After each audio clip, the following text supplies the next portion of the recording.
Alors, on va faire un cas clinique sur l'hémorragie de la délivrance. Je vous mets l'intitulé. C'est une patiente de 29 ans. Deuxième geste, premier pas, qui vient d'accoucher par voie basse à 39 semaines. Le travail a duré 22 heures sous anesthésie péridurale. Le périnée est intact. C'est une grossesse de déroulement normal. Elle est au résultat positif, sérologie toxoplasmose en faveur d'une immunité ancienne. Dans ses antécédents, on trouve une fausse couche spontanée qui avait été traitée par une aspiration intra-utérine et qui s'était compliquée d'une endométrite post-abortum. Elle vient de donner naissance à une fille de 4000 grammes en pas 10-10-10 et la délivrance n'a pas encore eu lieu. La première question, c'est de savoir dans quel délai vous devez considérer que la délivrance doit s'effectuer normalement.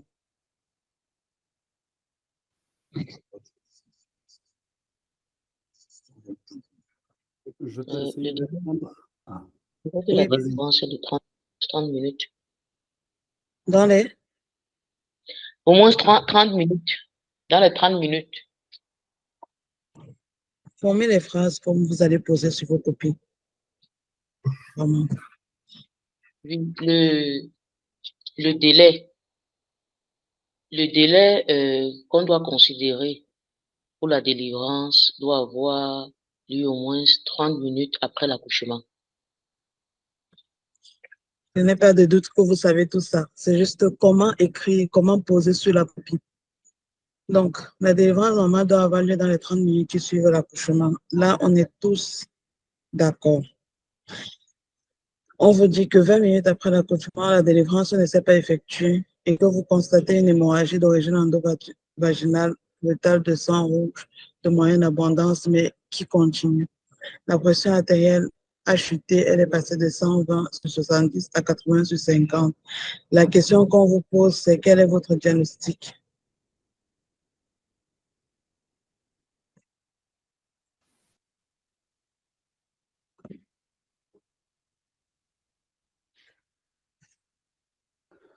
Notre diagnostic, c'est une hémorragie de la délivrance. Devant l'absence de délivrance et le saignement et la chute tensionnelle. Le diagnostic n'est pas complet. Donc, une hémorragie de la délivrance sur rétention placentaire complète. Le diagnostic n'est toujours pas complet. Donc, une hémorragie de la délivrance sur rétention placentaire complète suite à un accouchement par voie basse. Vous pouvez l'intituler. La pression artérielle, ça ne vous dit absolument rien. 120, 70 à 80 sur 50, vous devez incorporer dans votre diagnostic parce que la prise en charge n'est pas de façon globale la même. D'accord. Donc, compliqué d'un collapsus cardiovasculaire? D'un choc hémorragique. D'un choc hémorragique. Ouais. Très bien. Donc, une hémorragie de la délivrance par rétention placentaire compliquée d'un choc hémorragique maternel. En général, on ne vous donne pas des trucs pour rien. Encore plus des fréquences cardiaques, des tensions artérielles. Il faut faire attention. On vous demande les traitements que vous devez mettre en œuvre.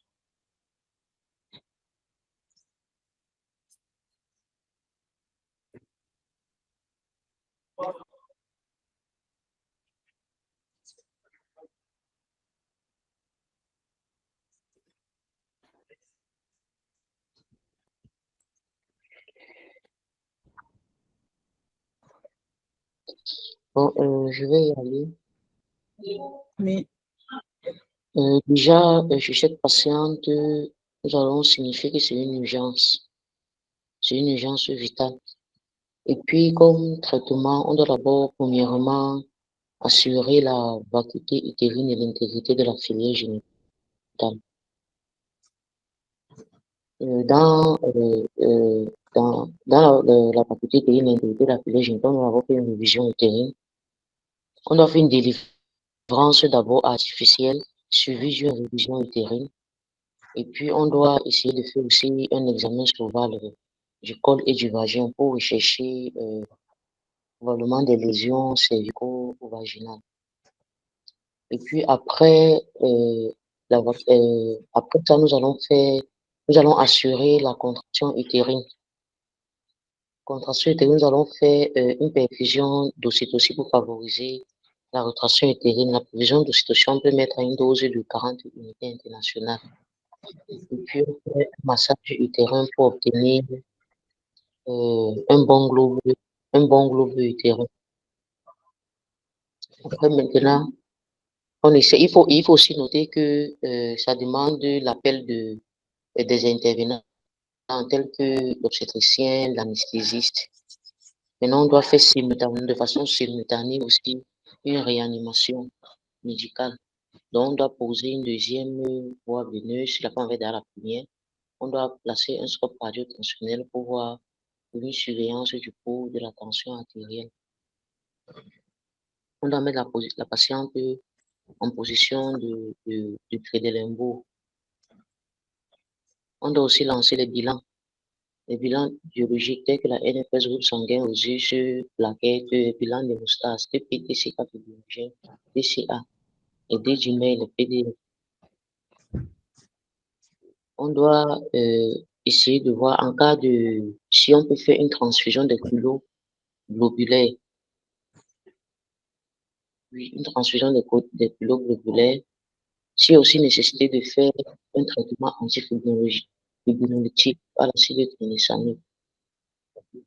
Et puis, on va faire une surveillance. Une surveillance de l'état hémodynamique, du globe utérin, des saignements. Et puis, on doit aussi essayer de quantifier les pertes sanguines par un dispositif de je pense que c'est... Oui, j'ai oublié l'oxygénothérapie. Oui, on doit faire dans la réanimation médicale. Je pense que c'est tout ce que je peux dire. Merci. Il y a encore quelques trucs. Est-ce qu'il y a des ajouts? Bon, je ne sais pas si elle a parlé de l'antibiothérapie, parce qu'elle a fait une délivrance et une révision utérine.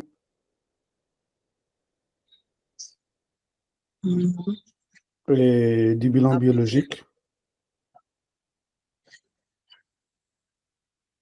Oui, elle a parlé du bilan. Lutter contre l'hypothermie. C'est pas systématique. D'accord.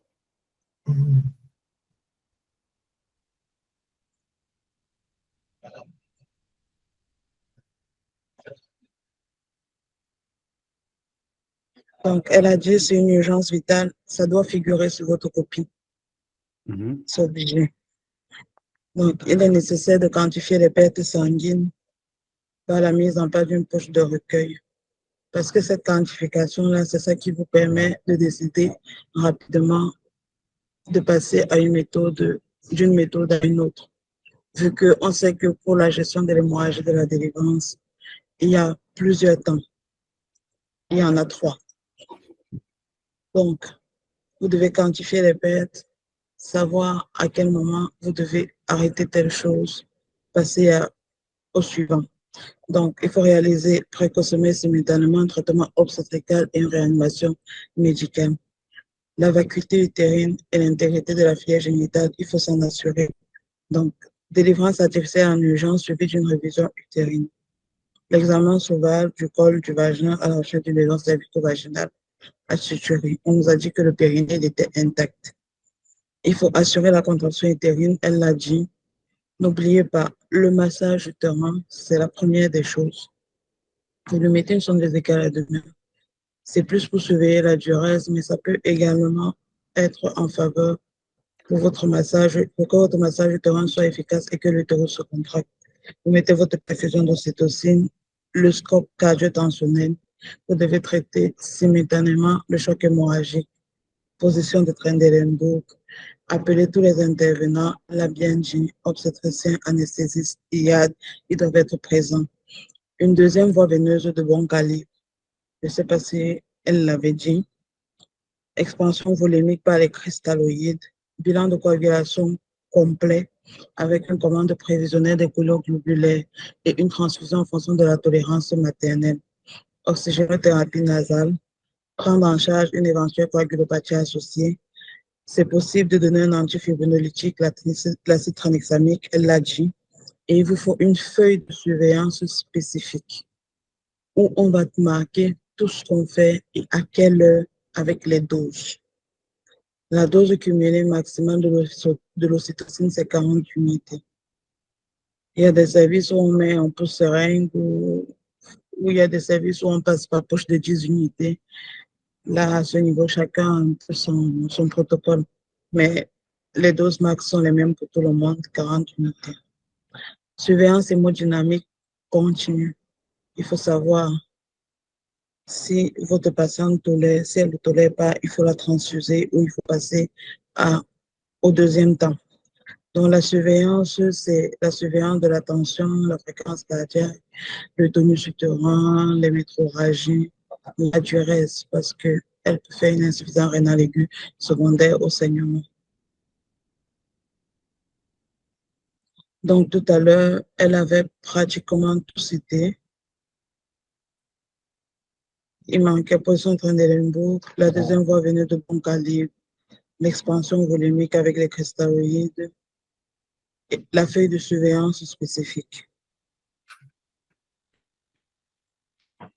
Donc, vous avez fait ça et maintenant, vu que le placenta est sorti, vous allez l'examiner. C'est un temps qui est obligatoire. Le placenta et les membranes vous paraissent complets à l'examen. Mais malgré votre traitement de première intention, l'hémorragie a persisté. Et à l'examen, l'utérus est de consistance molle. Le fond utérin est au-dessus de l'ombilique et on présume que la délivrance a été complète. Quel traitement mettez-vous en œuvre?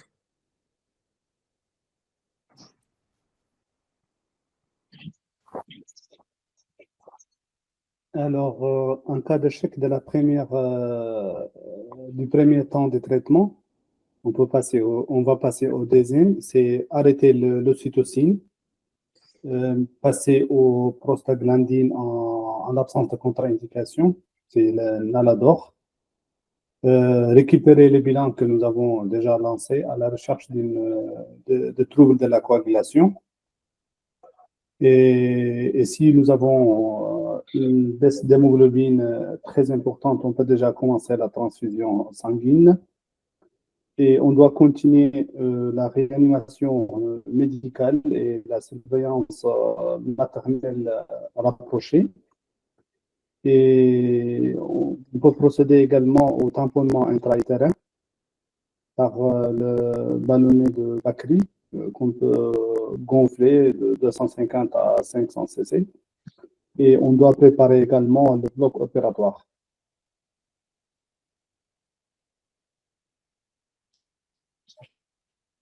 Au bloc opératoire, vous faites quoi? On va juste le préparer, bon, au cas où ça ne marche pas.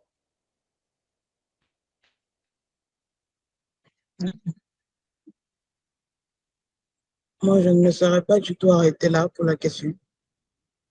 Parce que c'est une patiente, en fait, on vous a déjà dit qu'elle était en état de choc.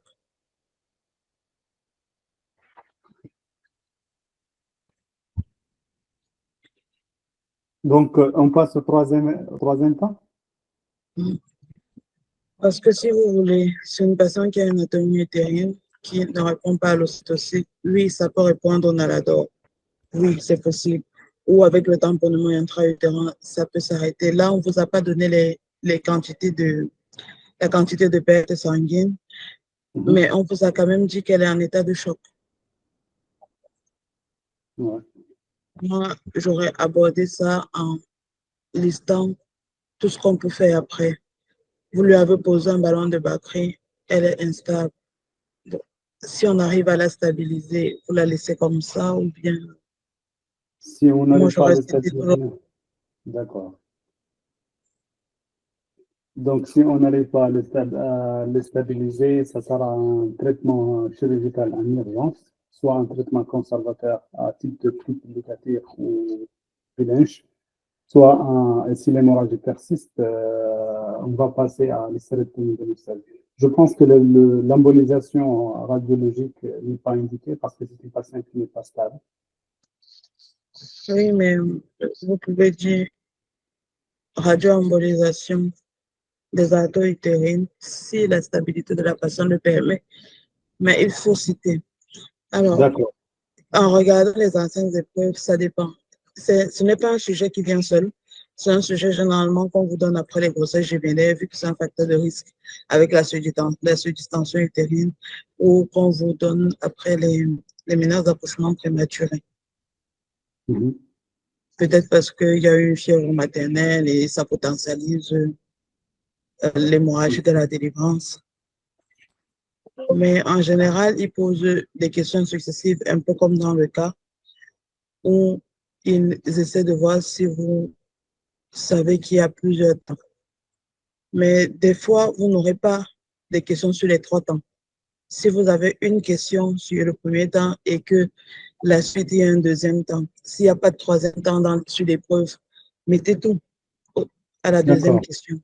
D'accord. On met juste comme quoi si la patiente continue à être instable ou si le deuxième temps n'obtient pas l'hémostase ou un bon globe utérin, on va passer au troisième temps. Alors,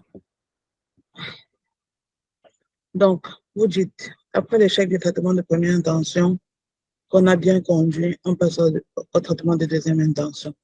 Au moindre doute, vous refaites votre révision utérine et l'examen sauvage, parce que voilà, ce n'est sûrement pas l'étiologie, mais il faut écrire que vous pouvez refaire si vous avez un doute. Parce que ici, on a un utérus qui est atonique. Si vous avez un utérus qui est tonique et que le saignement persiste, c'est généralement qu'il y a une lésion cervicale ou vaginale qui est passée inaperçue à l'examen sauvage. Donc, au moins de doute, vous faites votre révision utérine, l'examen sauvage. Le traitement par syntocinon insuffisant, il a du nalador, c'est des prostaglandines en absence de contre-indication. Toujours mettre en absence de contre-indication. Le tamponnement intra-utérin par la mise en place d'un ballonnet qui peut être gonflé entre 250 et 500 cc. Ça, il l'a dit. Vous mettez, en cas d'échec, soit vous faites une radiologie interventionnelle par radioembolisation sélective des artères utérines qui nécessite une stabilité hémodynamique de la patiente. Là, on comprend que vous savez que si la patiente n'est pas stable, vous ne pouvez pas l'envoyer pour la radioembolisation sélective des artères utérines. Parce que, enfin, au départ, quand on utilise le ballon de Bacry pour le tamponnement intra-utérin, c'est un traitement en général d'attente pour pouvoir radio-emboliser la patiente. Parfois, ça suffit. Votre ballon intra-utérin avec le nanador, les saignements s'arrêtent. Mais pour des patientes qui ont énormément saigné avec des hémorragies sévères de plus d'1 litre, en général, quand on pose le ballon de Bacry et qu'on les stabilise, on fait une radioembolisation sélective des artères utérines. Soit vous faites votre traitement chirurgical, si possible, il est conservateur par la parotomie. Vous pouvez faire une triple ligature avec les artères utérines, le ligament rond, les artères utéro-ovariennes. Soit vous faites directement une ligature des artères hypogastriques, ou vous pouvez commencer par votre triple ligature.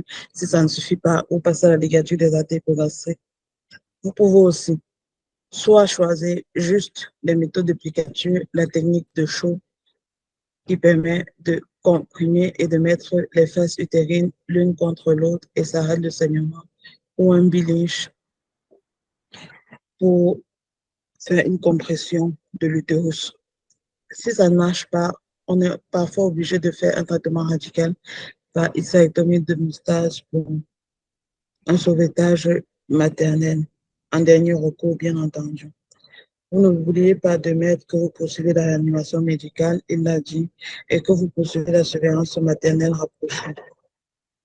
La tension artérielle, la fréquence cardiaque, la conscience, sa coloration, sa durée, son globe utérin, la température et au niveau biologique aussi. Tout à l'heure, il a dit on, on poursuit, je ne sais pas comment il a mentionné par rapport au bilan, mais en fait, pendant l'hémorragie de la délivrance, pour ceux qui sont attentifs, les anesthésistes, en 1 heure, ils peuvent vous envoyer au moins 3 bilans. La patiente, elle est constamment prélevée. Donc, vous ne devez pas dire qu'on avait déjà fait le bilan avant. Et vous devez toujours mettre votre bilan. À chaque phase, à chaque stade de l'hémorragie de la délivrance, les bilans sont reprélevés pour être sûr que la patiente ne fait pas une coagulation intravasculaire disséminée liée à son hémorragie de la délivrance. Est-ce que c'est clair pour vous?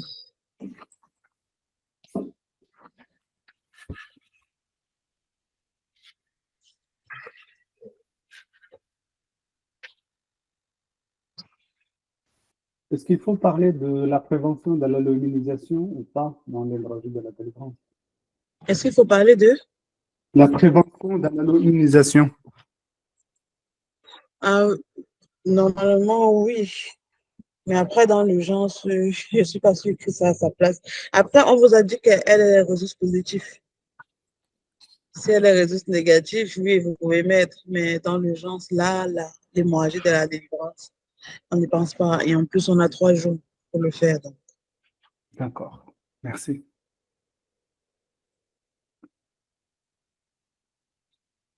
Bien sûr, si vous oubliez surveillance maternelle rapprochée, votre question vous est où?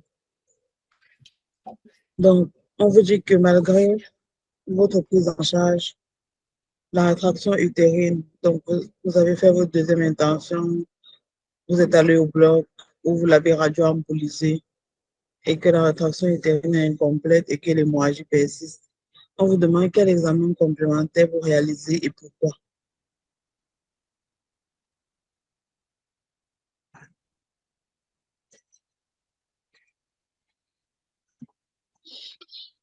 Euh, les examens complémentaires qu'on peut réaliser ici, on peut faire une émulsion formule sanguine pour voir s'il y a une anémie ou éventuellement faire une transfusion sanguine. On peut rechercher aussi des bilans de coagulation tels que TP-TCA, fibrinogène, les produits de dégradation de la fibrinogène, les glycémies et les plaquettes. Là, c'est pour rechercher une CIVD, une coagulation intravasculaire disséminée. Et on peut aussi s'intéresser on peut aussi s'intéresser à la fonction rénale. Dans la fonction rénale, on va faire urécréatinémie et ionogramme sanguin pour rechercher probablement une insuffisance rénale fonctionnelle. Oui, probablement dû à son choc, bon, secondaire à son choc hémorragique. Oui, et puis, on peut demander quoi? C'est tout, c'est tout. C'est-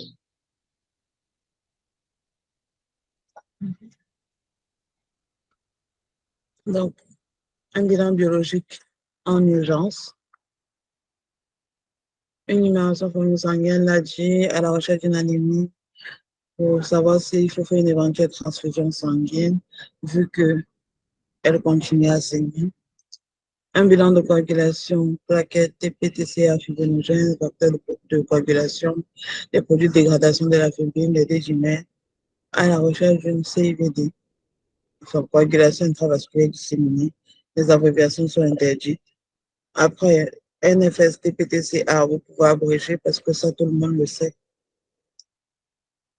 Et comme on disait tout à l'heure, la CIVD peut entretenir le phénomène hémorragique.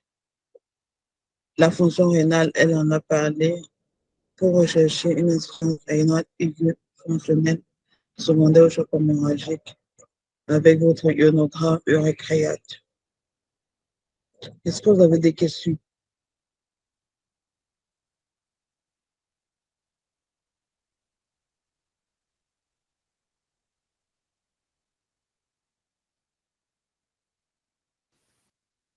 J'avais une question sur le sondage vésical. C'est au premier temps ou au second temps?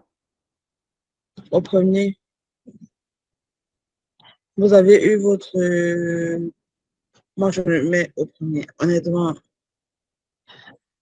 c'est plutôt logique que si vous avez une Oui, hémorragie de la délivrance avec une patiente qui fait une hypotension qu'il faut sonder, ouais. il faut surveiller la diurèse. Rien qu'un globe vésical, il peut empêcher que l'utérus se rétracte. Oui, il peut, mais surtout, il faut surveiller la diurèse d'une patiente en état de choc. Et ça permet aux anesthésistes d'être efficaces au niveau de leur remplissage et au niveau de la décision de la transfusion sanguine. Donc, pour la réanimation médicale, une réanimation médicale sans sonde urinaire, ça ne se fait pas. Ouais. C'est pas possible. Ouais. Donc, dès que vous dites qu'il faut faire une réanimation médicale, il faut une sonde urinaire. D'accord. J'avais une deuxième question également, toujours sur la prévention de l'alloimmunisation. Si nous avons une patiente de résiste négatif chez qui nous avons fait une hystérectomie, Mhm.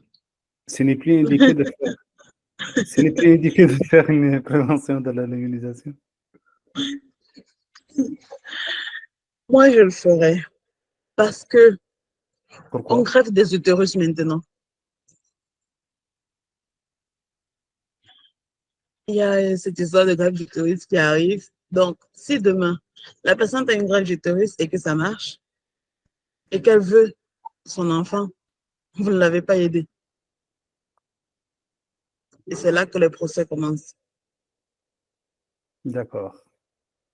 Donc, on sait jamais. On ne sait pas comment la médecine va évoluer demain. Donc, il faut... On ne sait pas. Honnêtement, fuis les problèmes. Le protocole dit que faites le protocole. Parce que demain, c'est la chose qu'on te reprochera. Tu savais qu'il fallait faire ça, le protocole dit qu'il faut faire ça. Pourquoi tu n'as pas fait? D'accord. Maintenant que sa mère lui a donné son utérus et qu'elle peut porter son enfant, elle fait les fausses couches à répétition à cause de toi. D'accord.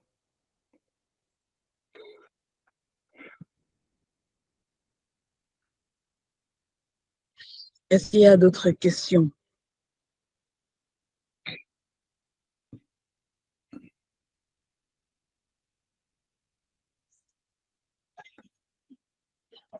Donc là, on a parlé en gros de l'hémorragie de la délivrance. C'est quelque chose qui ne manque pas souvent dans les épreuves.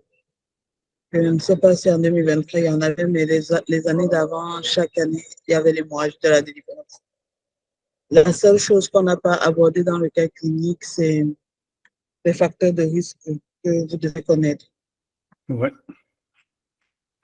et les étiologies que vous connaissez.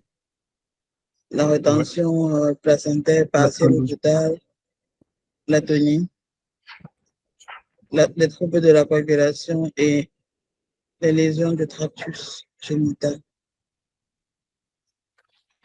C'est en général l'hémorragie de la délivrance, c'est simple. Si vous répétez l'exercice plusieurs fois, normalement, vous devez pouvoir reverser tout ça sur la copie. Je vous envoie mes diapos